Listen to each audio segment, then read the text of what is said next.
But the girl, her bishop was like, okay, how much were you doing this? How far did it go? How often? Did you enjoy it? Which, that question, when I heard that, I was like, oh my God.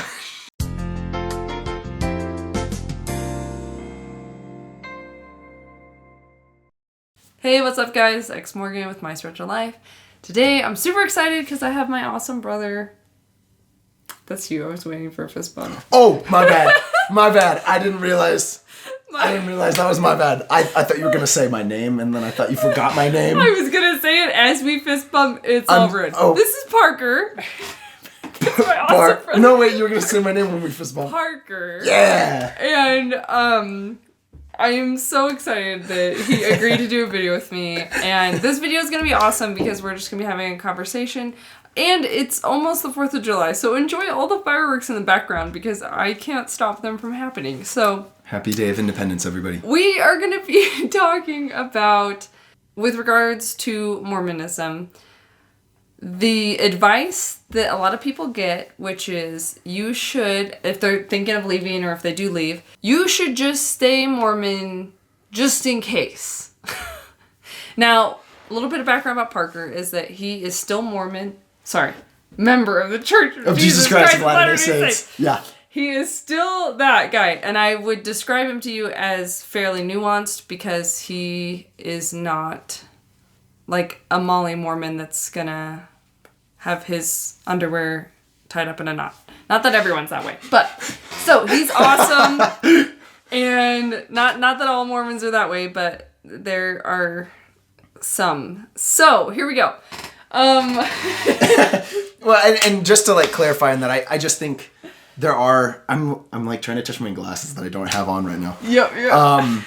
I think, I don't know, you just find certain members that really think that everything they ever do has to do with the church. And, respect to people that are like that. I just don't see myself in that kind of light. Like, I believe that the church is true. Yeah. And I, tried my best to keep the commandments and go to church. But I also completely understand people that don't and that, have their own way. And so I don't know, I don't want to like do like a humble brag and be like, oh yeah, no, I never judge anybody. Yeah, I just genuinely think I'm pretty good at not judging and like being very open. I grew up, none of my friends were members of the church. Actually, in young men's, I never got along with anyone. I always thought they were weird, and they were. I'm sorry. They were just different than I was. I liked theater, and they liked football, so they weren't weird. I didn't click with them. So I think that like definitely changed my, like I chose to be a member, but I also never looked at anyone that wasn't a member with like disdain, or someone that was even leaving the church with disdain, because it's like I understand a lot of reasons why. I mean, fingers crossed, like my goal is to always stay in the church, but I don't know. Like I'm very open, I guess, in that sense. I love that. So, yeah. I wanted to say too about you that I agree with the way you described yourself, and that I feel like it was really hard for me when I left. I don't know if you remember this, but I remember having a conversation with you at Mom's old house in the living room on that couch that was closest to Ray's room. I do remember this. And I was like trying so hard to explain to you like why I was leaving and like trying to make it make sense to you. And I was so afraid because like I was going on a mission too. You were about to go on a mission, and I was dealing with a lot of rejection, and you were just like, Morgan, like, I think you're just like on the path you're supposed to be on. And you were like the first sibling to like say something like that to me, I think, other than Brooke. And it was just like, oh, like I don't know. It was so kind and so sweet. And I really appreciated it. And I remember also something more recently that you said, maybe it was a couple months ago or something. And you said something to the effect of like, I feel like I'm almost like happy for you that you left because you didn't believe, like, because it seems like that's the right reason to leave. Yeah. And as opposed to, do you know what I'm saying? Yeah. Yeah. I mean, there's so many, as opposed to, getting offended and leaving, but you think it's true, and then you're in like battle with yourself. But if you stayed, you'd be in battle with yourself because you didn't believe it. So I do remember talking about that. Well, and I think, so ex-Mormon perspective here would be, I think a lot of people are told you're going to leave But you just left because you were offended. And I think that that doesn't happen very often. But it does happen. You're right. No. Here's the thing. Yeah. It does happen. And I think that it is bad when it does happen because then you have that guilt of, I believe this thing and I'm not going and participating in it. So it's not a good situation to be in, although I don't think it's as common as I thought it was as a Mormon. But anyway, that's just kind of my side. You can respond to that if you wanted to. Yeah, no, I was just going to say, I think it was more common like in Mexico. I saw it a lot just with members that I did talk to. You served your mission there. Yes, so I served my mission, half of my mission in Mexico, and then the other half, it was in Ogden.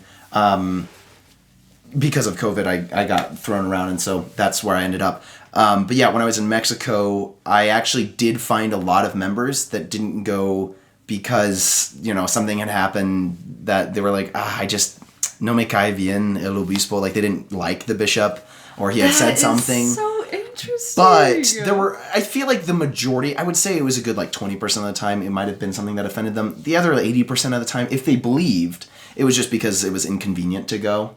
And so you were just like trying to get people to go. Right. Because it's good for them and, you believe it. So I don't know. It was like you were trying to convince them not to be lazy, and that's hard to say. Like if they don't want to go, they don't have to. But they were people that believed that it was true and that it was good for them. They just weren't making any effort to do that. So I saw a lot of that in my mission. It was kind of rare that you knock on someone's door that was a member and they were just like, I don't believe it anymore. Like, it was so rare for that to happen in Mexico. Okay, I think that's interesting, and I think it's very different from the United States. Okay, because here's what you get in the United States. You get all these ex-Mormons that get offended when you say that you just left because they got offended. Yeah. Because they're like, no, I had real legitimate reasons for leaving. So they get offended at you saying that. No, I get that. But it's funny because it's a different kind of culture in South America, and I could see them, like, because in here, it's like we have this, like, it's God's true church, and so you have to go. You can't just, like, get offended and stop going. Like, that's just, like, you can't do that. But in Mexico, there's a different attitude of, like, oh, church is just kind of like that Easter thing or whatever. Like, is that more what it's like? Yeah, I think so. And I think they're also a lot more polite than we are here in the States. So if they didn't believe it, they never conveyed that to me. And I have thought, like, maybe they don't believe it. I see. But from the way they talk about God, the way that they let you into the house, like, it's when you show up at the right time, they're like, oh, please, come in. And we're like, yeah, and you should go to church. And they're just like, yeah. Right, so they want to hang out with you, they want to be nice with you, but they don't necessarily want to commit. Yes, exactly. And so it's like, it could actually be for other reasons, and they won't state it. It's just, that's what I saw. And maybe they weren't being honest, which is totally valid. It could have been that. But I also think a lot of missionaries see that. Right. And then they come back and they think, oh, people are offended and they're not coming to church because they saw it in their mission. And so they probably assume the same thing happens all the time in the States. Yes, when a decent amount of missionaries are going out of the country. I don't know. I was in Mexico. Could be different in different countries. That is so cool. Well, I love that perspective. Because, I've never... I guess I have occasionally run into a situation where someone legitimately was offended by their word. But, I'm in the ex-Mormon sphere, so, like, I mostly see people that, like, actively leave, not just, like, I guess, like, passively fall away or just are inactive or whatever. Anyway, this is so fun. I love talking with you. Okay, so talking about when you leave the church, oftentimes us ex-members will get the advice from believing members that you should be Mormon just in case. Okay, I know you think it's not true, but it might be true, so you should probably keep going just in case it's true. So, coming from your perspective, tell me your thoughts on that. Okay, so starting out, it just reminds me of when I was in my mission, and I don't keep bringing this up. It's just like the time where I thought, I guess, the most about it. Yeah, there's no stress. So, I was proselyting one day, and I was talking to someone about I think the Book of Mormon or Joseph Smith or something, and they were just like, oh my goodness, well, I believe in God, and I couldn't change my belief in God for this. And like they were honest about it, and it was like, okay. But then they told me that I was going to go to hell. And so it kind of like flipped it, and I was going home just feeling a little bad on myself because I could tell they had like genuine faith and thought that what they were doing was right. So I'm walking home and I'm like, what if this is not good thinking. Okay. These are the bad thoughts. Right. But I was just like, what if the church wasn't true? And this guy was right that I'm preaching something that's not true. I will go to hell for that. Right? If his understanding of God is correct, then I will go to hell because I told them that Joseph Smith was a prophet. And what if by the off chance, if he was a false prophet and I spread that word, I'd be in huge trouble for that. And it started bothering me, and I was like, oh my goodness, I haven't thought about it that way before. And then I started thinking about, well, that guy that believed in it, I don't think he's going to hell. Right? He believes something. And even what he said, I don't think he'd be punished for saying that. Because I think he genuinely thought that it was a good thing that he was saying. Maybe if he thought it was a bad thing, I don't know. But he I think, was trying to be serious. Like, hey, you're going to go to hell. And it sounds bad, but he really was trying to say what he thought was true. And he's trying to save you. Exactly. He's trying to help you. And so I'm walking home and I'm like, he is trying to do what he thinks is right. And I popped this scenario into my head, and I'm curious as to and I think I might have talked to you about this before, but I want to see your thoughts on it too, is if I was born in let's say he was born in the Catholic Church. Right. The majority of people there were Catholic, and his entire life he believed that the Catholic Church was true, and he really was adamant and did everything that he could to serve God and to help people.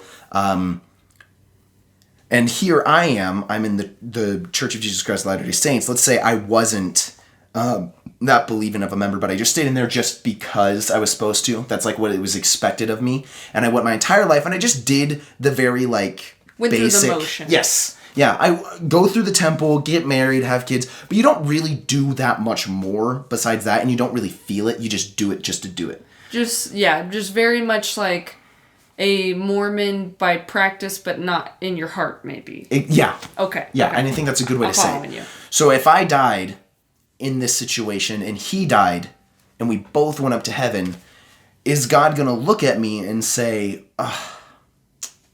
well, not at me. He's going to look at the other guy and say, I'm so sorry, you were unlucky. You were born in the wrong church. Even though you devoted your entire life to try and serve who you thought was me, you were wrong. Sorry. You can't go to the highest kingdom, Right. And we had even these missionaries try and teach you, so you had your chance, Right, even if you want to say that, and then he looks at me and is like, you didn't really believe it all the way, but you acted upon everything like you were supposed to, so you did all the right things, right? You went through the temple. You did all those things that would save you. Yeah, even though I didn't completely, maybe I believed it passively, but not very actively. Right. And why would I then get to go to heaven for passively doing something, Right. Because that's not even hard to do. I mean, I think it is hard to be a member, but I think it's hard not being a member. I think it's hard to do anything. Yes, I see what you're saying. This other guy was working really hard to devote his life to God, where you weren't, and why do you get to reap the benefits of his, almost unluckiness, right? Yes. Okay. And that made you think what? Or it just made me think everything that I had been given to me led me to believe that this is true, and that if I were to turn away from it when I actually thought that it was true, then I would be punished for going against what I morally thought was correct. And if he in that moment had said, you know what, that's a good point, I'm going to go learn about Joseph Smith, and then he converted even though he didn't believe that it was true, I think he would have then been going against what his morals were, and I think that's not what God wants. Okay. So to clarify this, I think what you're saying, and correct me if I'm wrong. Yeah. I think what you're saying is, at that point, you kind of had this epiphany of okay, I think God is judging us based off of our actions, based off what we genuinely believe. Mm-hmm. So, the guy that devotes his whole life to God that's Catholic, he's, God's going to be happy with him. Yeah. And the guy that believes in Mormonism and devotes his life to that, God's going to be happy with him. Yes. Right? Okay. So, with that understanding, it's if you believe Mormonism is true, you should be actively participating. Is that the conclusion you were getting at? Or is that a side thing? No, I think that is part of it. Well, I mean, I don't want to necessarily make a statement of this is what you should be doing. But I think what I mean is, if you have a belief in something, you should act as though you believe in it, right? Like, Right. let your actions and your beliefs line up. And trust that God will kind of make it work out. Yeah. Okay, I see. Because, like, if I, thought that the church was true and then I left, I would feel bad about it. And I think I should feel bad because I'm going against what I actually think is good. I agree with you because we kind of touched on that a little bit of like, I don't think you should leave Mormonism unless you don't believe it. And the reason that I say that is because I think your guilt will eat you up if you feel like you're betraying the one true God. Mm-hmm. And so I think that you do have to decide, and now I could be wrong, maybe there could be some loophole or something like that I'm not thinking of, but I do think for the majority, like it makes sense to me that leaving something you believe could be internally detrimental. Mm-hmm. Like I think, okay, you decide it's not true, you can leave and you'll have guilt and stuff, but you can process through it and be like, oh, well, I don't think it's true, so I can kind of let go of the guilt. As opposed to like, I'm going to stop going to church because I'm offended, right? Or I'm going to stop going to church because I'm trying to think of another reason you'd stop going to church, but you still believe. That's a tricky situation. I know, it is tricky. But it's still just hypothetical. Yeah. So, anyway, did you want to say anything else about that? Should we roll it back? No, that was like the thing that I just had in the forefront of my mind about that, I don't know, this discussion in general. Well, and it's interesting, and then you start to like, okay, so you kind of got on this tangent, and I like it, and I want to think about it for a second, right? Okay, like, so God is judging you, like, based off of, like, okay, you're doing the best with what you have, kind of, right? Yeah. And I'm just like, but what if you're raised in a crazy, insane, like, terrible cult, right? Yeah. But I'm like, well, I guess the same logic would apply. Like, they do these terrible things, but they believed it was right, so God's still going to have compassion for them? Is that the idea? I mean, in the church, if you don't know what you're doing is wrong, it's not considered a sin, right? Wait. Say that again. So, if you don't know what you're doing is wrong, it's not considered a sin in God's eyes. So if you know something's wrong and you're doing it, that's when it's a sin. So it has to be mandatory. You can't accidentally sin. Literally, like, ignorance is bliss. Yes. Like, you can do whatever the hell you want. Yeah. So in... Wait, go ahead. I didn't want to interrupt you, but I did remind me, because I think you were going to ask some question. I just wanted to...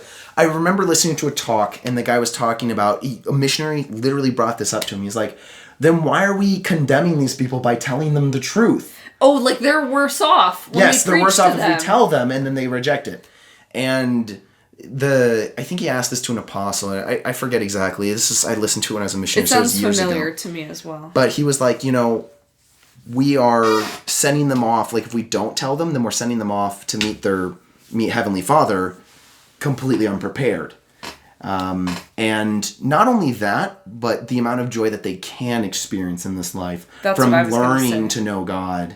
Okay, yeah. I would say Mormon hat on. I would feel like you would have to say that there's blessings in this life from being Mormon that are so great you don't want to miss out on them. Yeah. That's what I would say. Yeah. It's like that's the only reason, because otherwise there's just no point. Like, just live a happy, fun life, and you didn't sin because you didn't know it was sin, and now you're going to heaven. Yeah, and you have so many people, though, like, because there's so many good standards within the church, don't lie, don't steal, don't cheat, and if you live your life doing those things, but, like, you grew up in a, let's say, really bad, house, you didn't really understand that, you didn't capture that as being bad, you might end up not in a happy place, you might end up in jail for your whole life, and that's not a great life to live either. So, right. Like having some kind of moral framework is helpful. Yeah. So I think the idea is like we are helping these people live a happier life today. If the church is true, then you will receive blessings from following the commandments. That's it. Even though, even if you never learned, you won't be punished for it. It doesn't mean that you'll be the kind of character that would be accepting of Christ and, Heavenly Father's will. Right. Because the goal is to be someone that can, like, that wants to be with God. Yeah. Right? Okay. That's exactly how I would have said it. Yeah. Okay, I'm following you. Oh my gosh, this is so fun. Okay, so talking about that advice, right? Believe it just in case. I got that advice. I did. My best friend got that advice recently. Like a Mormon or someone else? Oh, okay. Yeah. And I have so many thoughts about it. Mm-hmm. But I want to hear your thoughts about it, because I know all my thoughts about it. So, okay, wait, tell me this first off. Why do you think people say that? I think people say that because of fear.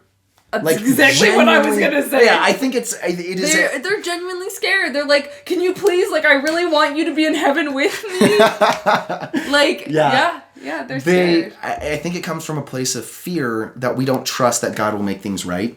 And yeah, like, it just like makes me think, like, yeah, one of my best friends recently had talked about, like, and I don't want to like state a bunch of names no, you don't have to say a name. Just their family member was just like, oh yeah, you should go ahead and just do this, even though you don't believe it, just in case, because it'll make things work out better. And it's like, well, long term, if you don't believe that something's true, that will eat you up inside. And I don't think God wants that either.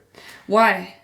Because you're not being honest. I mean, that is like, in the example that I gave, that's me passively living through the church. So you think God would rather someone be a sincere ex-Mormon than an insincere Mormon? Absolutely. Because if you were a sincere ex-member, there's also the chance of then coming back to be a sincere member. But if you were always an insincere member, you're just stuck being insincere. Once you can be sincere with yourself, I think that's when you can actually learn what makes you you. And if you came back to the church, you'd be better off, knowing yourself. Now, I'm not saying you have to come back to the church, and that's the hope, but I think you'd at least go out of this life knowing more about yourself instead of just doing something because you were, quote unquote, like, supposed to do that. Or, like, just in case. I am so interested by this perspective because I think it's like a really good perspective. Because I feel like it's putting the value on personal integrity and sincerity. And I think that it's clear that you value those things, and because you value those things, you also believe and hope that God values those things. And that he values those things more than your physical actions. Yeah. Which is really interesting. It's very interesting. Yeah. And so tell me, I'm curious, because I have an opinion about this, but I don't know what you think. Do you think other Mormons would see it that way? We know some of them don't, because they say be Mormon just in case. Yeah, they say that. So don't you think that's them saying that your actions matter to God more than your sincerity? Or do you not perceive it that way? I think it's a generational thing. I think the older generation believes that is better. But I think the newer generation, and you see it a lot, like, millennials are all about being open to yourself and who you are and what you believe and stuff like that. And I actually think, at least, and I go to a singles ward, every week and talk to people there. If I went to talk to anybody there, even if it was someone that I didn't know that well, and I told them, I'm kind of going through maybe a faith crisis, I don't think they would sit there and preach to me. I think they would say, I get it. And you need to do what you need to do. Like, I don't think they'd, some people would, but I want to say the majority of the newer generation is much better about handling it. I could be wrong, but that's my opinion. I think it's certainly far more common in your generation than it is, like you said, in like our grandparents' generation. Yeah. I don't know that it's more common than it is not common. Okay, like what I mean by that is, okay, you have all these ward members that you could go and talk to about this. Like, if you were having doubts, hypothetically. And you could be like, oh, I'm having doubts, I don't know. And I like, if I were to guess how many would handle it well, like, my brain wants to guess, like, 20%. But again, I'm just throwing a number out there. Yeah. And my brain wants to guess, like, maybe 20% would be like, you know what, it's going to be okay. That's actually, I think, a really high number compared to where I think if we asked any, like, grandparents, it'd be like 99% of them would be like, you just need to stay Mormon, please. Yeah. Like, please stop whatever you're thinking. Just make it stop.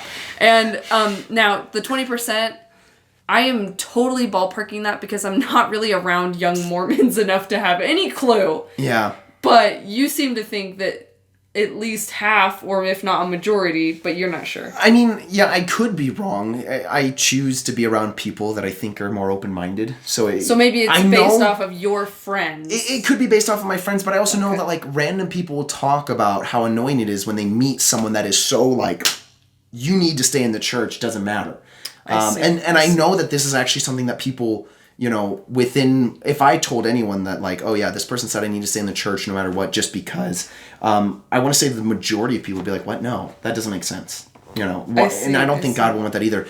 And I think my opinion also changed a little bit, like, on the amount of people that do this. When my elders quorum president sat down, and he was one of my roommates in our dorm, and we all were sitting there just talking for like a good hour about sin and about the afterlife. And he, like, had such an open perspective about, like, people leaving the church that it just kind of, like, made me think, wow, you know, people get it. And he was very, very devout member. Like yeah. You get some elders quorum presidents, you know, especially in, like, BYUI that are, you know, they're there and you can tell, but then there's some people that are, like, really, really believe that the church is true, and this is one of those people. And so it did strike me that, like, wow, yeah, there are a lot of people that are very open to you doing what's right for you.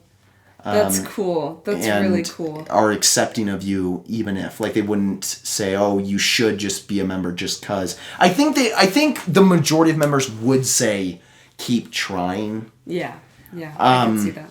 And... Don't give up. Yeah, don't give up. Keep reading, you know, right. If you haven't got an answer, keep trying to get that answer. Right.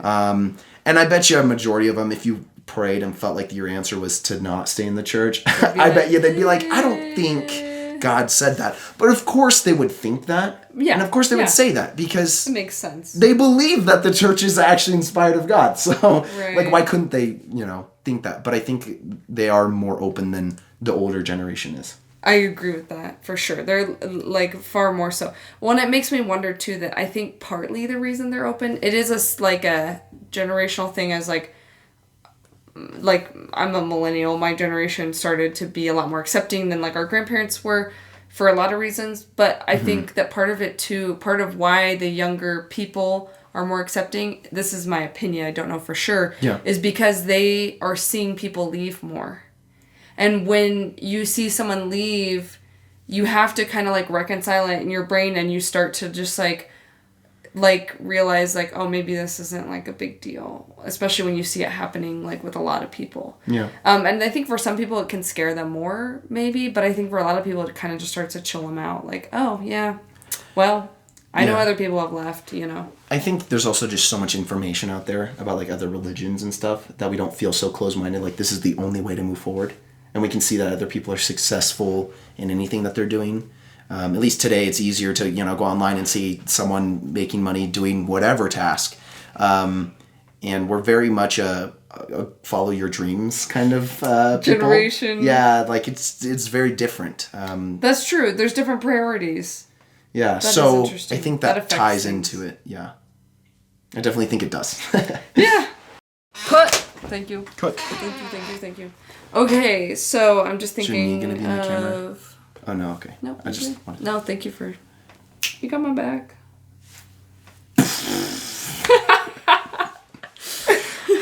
So the spirit speaks me. I just... sound effects are my thing. I can't function. Dude, I love it. Lucas tries to do sound effects because of you. Yeah, I was with my girlfriend and, like, I'm in the car driving... And I'm making sound effects while driving, and I didn't even realize until she pointed it out. Oh my gosh, that's so me with Jared too. Like, not with sound effects, but just like I'll like do weird little things. Like I'll sing like what I'm doing. I don't realize that I'm doing that until he points it out, or like I'm cleaning. I'm wiping my son's butthole. I'm just kidding. Or just like fidgeting a lot. Like I'll like be messing with his fingers or something. Like messing with it. And like I don't realize that I'm doing it until he's like, ow. And I'm like, oh, what? Sorry. I'll do that with like, if she's ever wearing a thumb ring, I'll always like play with the thumb ring. Yes, and I don't think about it. Yeah. I think playing with her hair was something I started doing, and I want to say like a good like 70% of the time, I don't realize I started doing it. Like I like halfway through it, I'm like, oh, I'm touching her hair. That's yeah. exactly how I feel about Jared. Like, It's I'll weird. be like, oh, look, I'm scratching his back.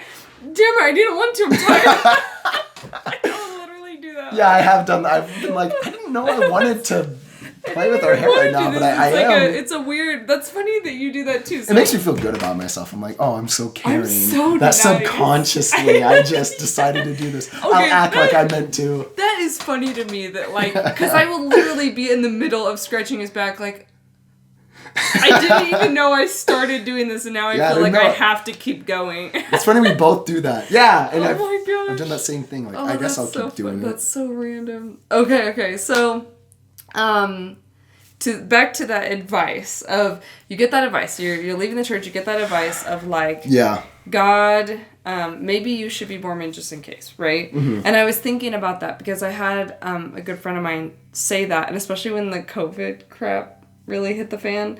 Like, wait, your friend said that to you, or? Mm-hmm. My friend said to me, she was when like... you were already out of the church. I was way out. I was out for a while. And she was like, Morgan, things are not looking so good right now. Like, maybe you should go back. I see. Okay, I see now.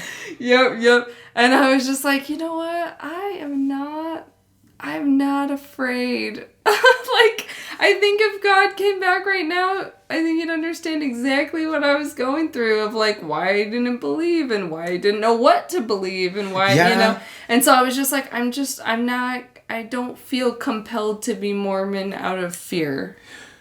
Interesting thought is, let's say you did, try just in case to go back to the church and you didn't believe it, and then God appeared.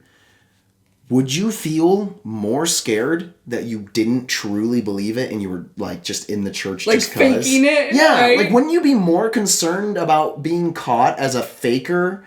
That is so interesting. That's just my thought. Like, I remember one time I was sitting in church, priest quorum, years and years and years ago, and we were sitting there, and they were like, "What would you do if Jesus Christ walked into this room right now?" And my instant reaction was, I'd hide. Right. And the reason is because I wasn't feeling, what's the word? Sure of myself? I don't know. I didn't feel holy. Yeah. not necessarily holy. Like, I didn't. Like, as I can feel unholy and still feel like a good connection with God. Maybe I felt disconnected from God. Yeah. In that situation. I understand. And so I feel like being disconnected with yourself will also maybe cause some kind of reaction like that. Right. So if you're like, you're supposed to stay, and then all of a sudden God appears, I'd feel terrible being like, oh yeah, I'm in your church because I thought that I should. I thought that it was supposed to be that, but I never really did anything about it. Right. Like, I'd probably feel more guilty about that than leaving the church because I felt like that's what I wanted and needed for myself. I don't know. Right. I remember when Jared had left. He left before me. And when I was in the middle of my faith crisis, I was like, Jared, like, aren't you scared, like, of what is going to happen if you're wrong? Like, what if you're wrong? What if the church is true? Like, aren't you scared of what's going to happen? And he's like, I don't know. Like, I guess I go to boring heaven. Like, terrestrial. I guess I go to boring heaven. Celestial, you know? He's like, and all of a sudden it kind of hit me like, that there just wasn't, like, that big of a consequence. Now, we could sit here and argue doctrinally, like, the consequence can be different. But as a Mormon, I believed that you could move from one level to another. This is doctrinally argued, right? Because you have different levels of heaven, and I believed you could move from one to another. So I was like, so wait, if I stop being Mormon, I live my life because I thought that was the right thing to do, then I'm going to go to the low heaven, and then, like, I'm going to find out that it was true, and so then I'm going to believe in it, and then I'm going to, get back up to the real heaven, the good heaven. The best heaven. The bestest heaven. The bestest of heaven, because there's 3, anyway. Yeah, to be exalted on high is different from making it to the celestial kingdom. Yeah, so then I'm just, like, thinking, like, wow, like, it feels like in my mind, it was like end of the world. Like, you need to believe in Mormonism just in case. And then it was like realizing that Mormon doctrine is actually way more forgiving than most religions. Yeah, for sure. It's like way less scary to accidentally be wrong. Does that make sense? Yeah, it is way less scary. I mean, I to address that, I don't think that people that believe that that you can progress through the different kingdoms, I actually think that the apostles and prophet have even come out and said no. Like there are talks where they say no, but still people talk about it as if it is. And if it was, I don't think the church would ever admit that, because it does get rid of your need to progress now. Okay, wait, you just said that if that were true, they wouldn't tell people. Did you realize you just said that? It seems a little sleazy, don't you think? Maybe it's sleazy, but it's also like you're probably not going to live as happy as a life if you're not keeping the commandments and you believe that it's true, right? If you think that you can just... it's like ends justify the means kind of thing. Yeah, maybe. But I also don't think that the church does believe that's true. Yeah. And I've listened to talks where they say this is a heresy to think that you can progress through kingdoms. Yes. There was one talk, and I think it was Bruce R. McConkie, and people love him. But he gave a talk called 7 Deadly Heresies, and in it he actually, to give a very extreme example, he talked about how there's this one guy who believed that the church was true, and he's smoking, and he's just not living a good life. It's not clean. But his wife is a very devout member. And one day she's like, "Hey, why don't you just get baptized? You know it's true." And he says, "Well, because my life's too good right now. Why would I change it?" And then he died, and she did basically he said, "Well, I know when I do die, you're going to do the work for me, so it doesn't matter. And I'm going to go to heaven anyway." Yes, anyways. Right. And he died, and she did the work for him. And in Bruce R. McConkie's words, it was all for nothing, or it was a waste of time. Right. Because if that's the way that you go out of this life, it's the way you're going into the next life. So you're not changing who you are. And so the idea of like staying in the church is supposed to change. So it comes back to sincerity again.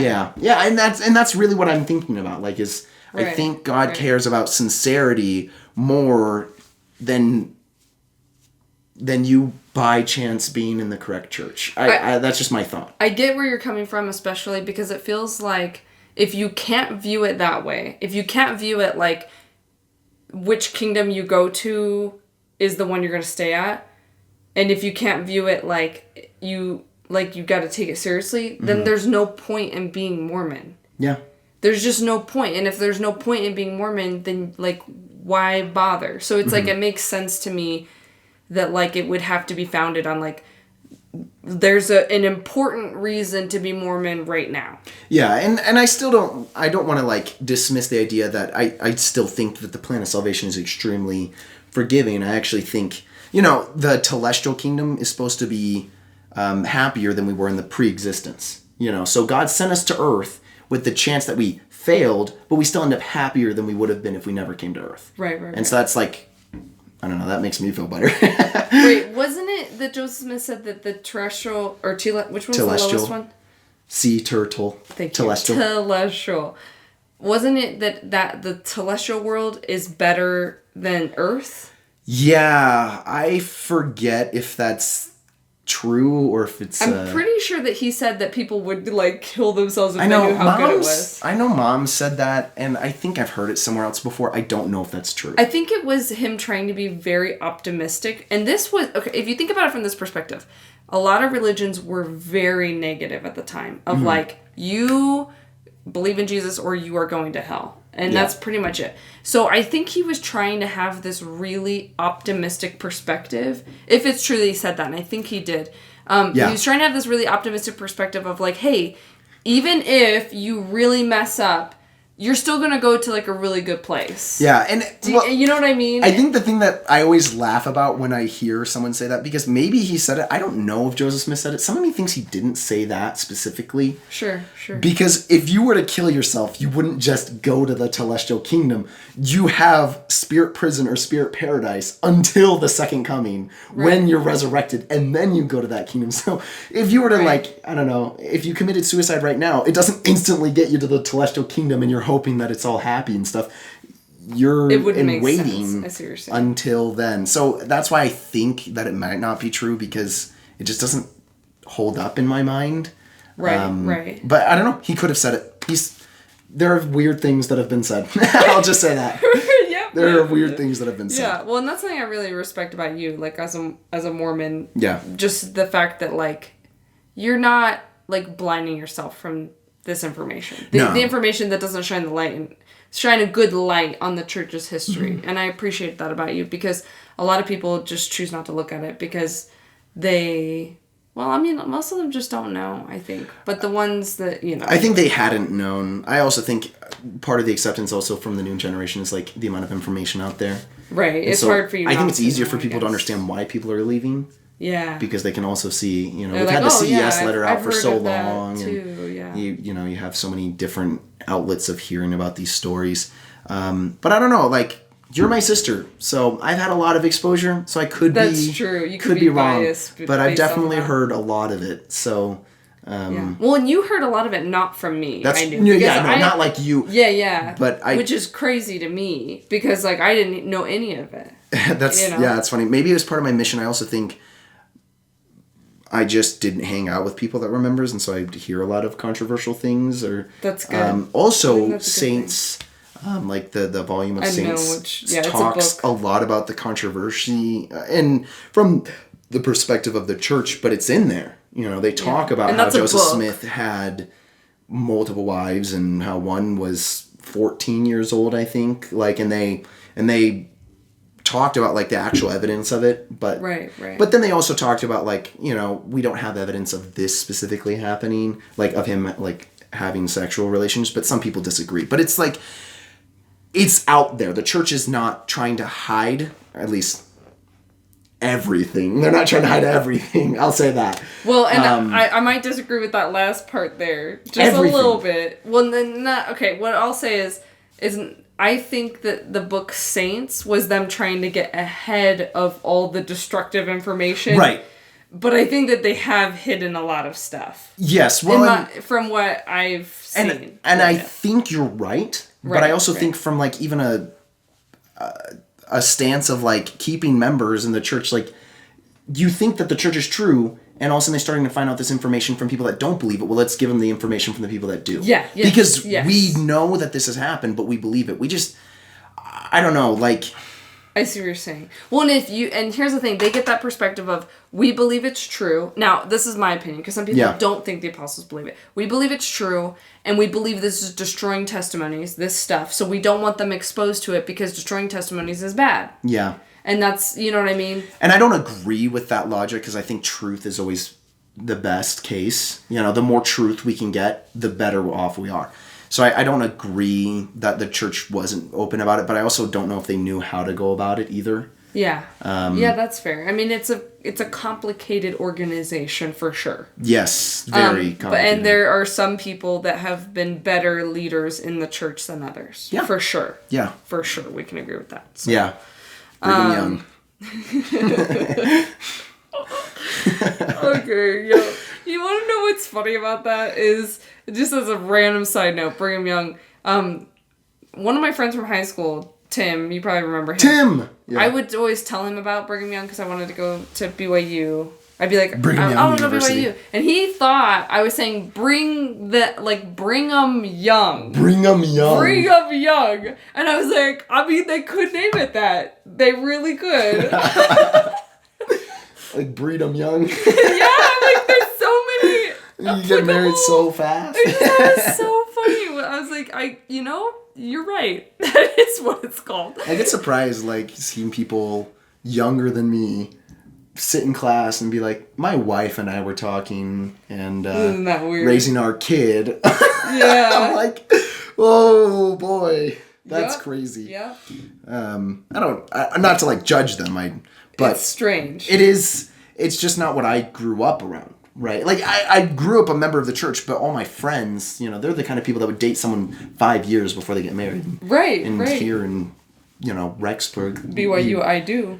You marry someone after 3 months of dating them. Yep. Because you do that. You're horny. Yes, you are. And God made you that way, unfortunately. There's really another a specific reason, honestly. Like, I feel bad saying that, but like... I get that. I think that's like a big push, you know? It is. You're horny, get married. Don't have sex before marriage, because then they'll kick you out of school.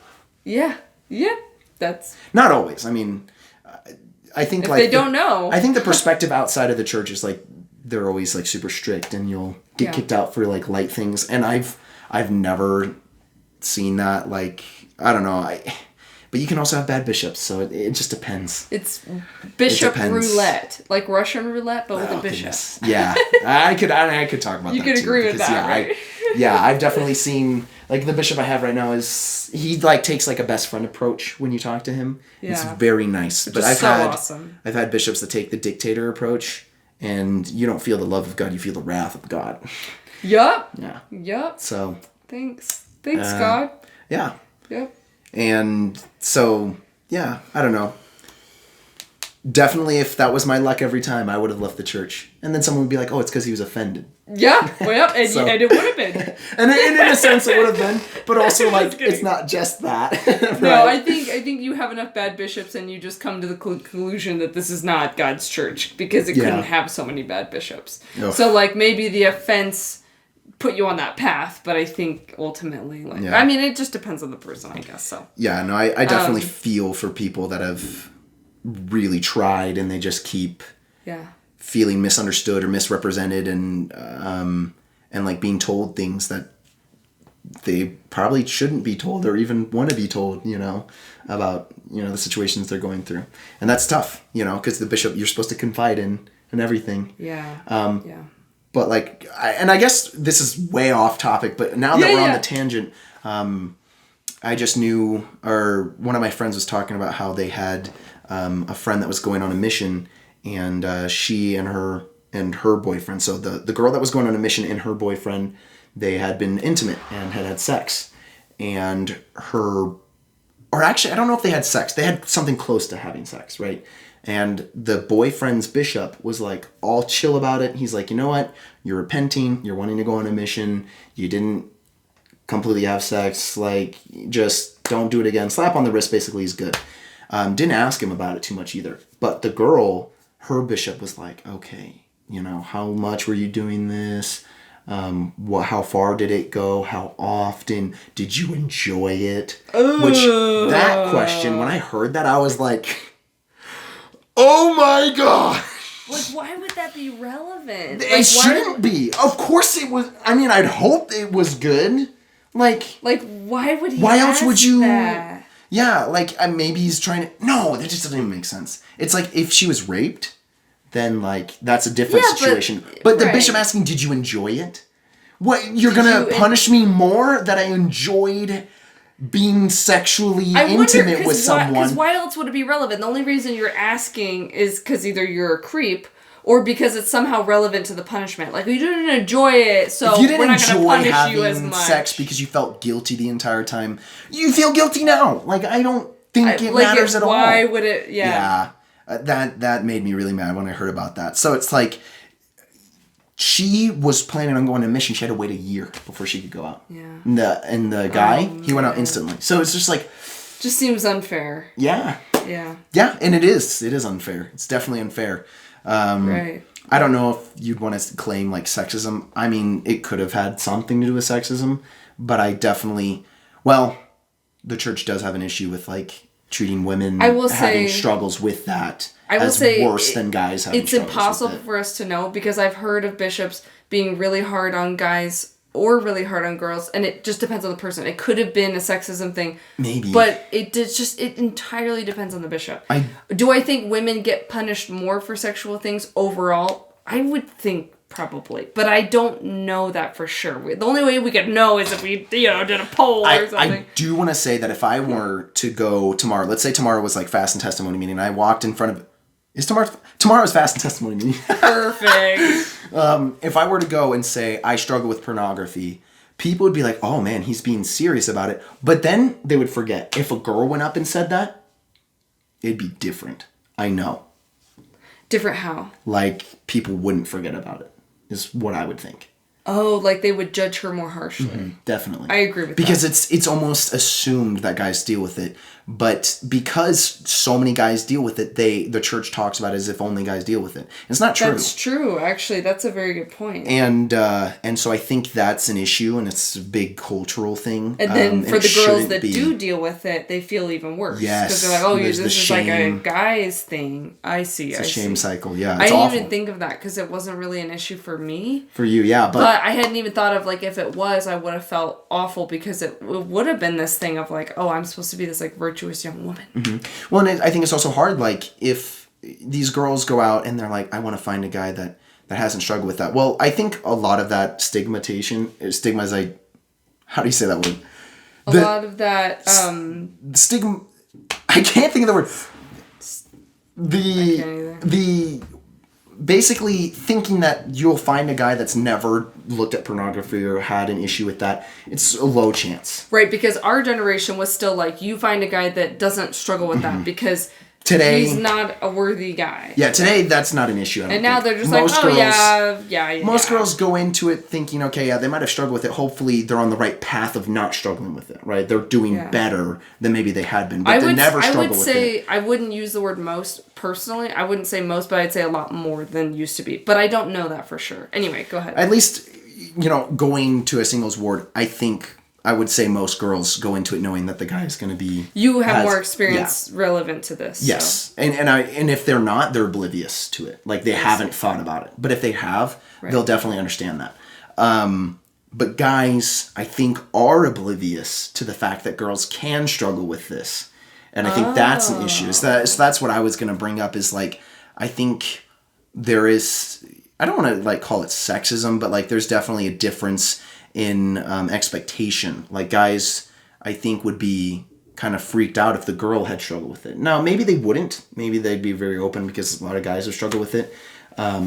But for a guy to hear, like, oh, this girl does struggle with pornography, it might be like, oh, shoot. This might be a big deal because this is a guy problem. There could be a big judgment. Yeah.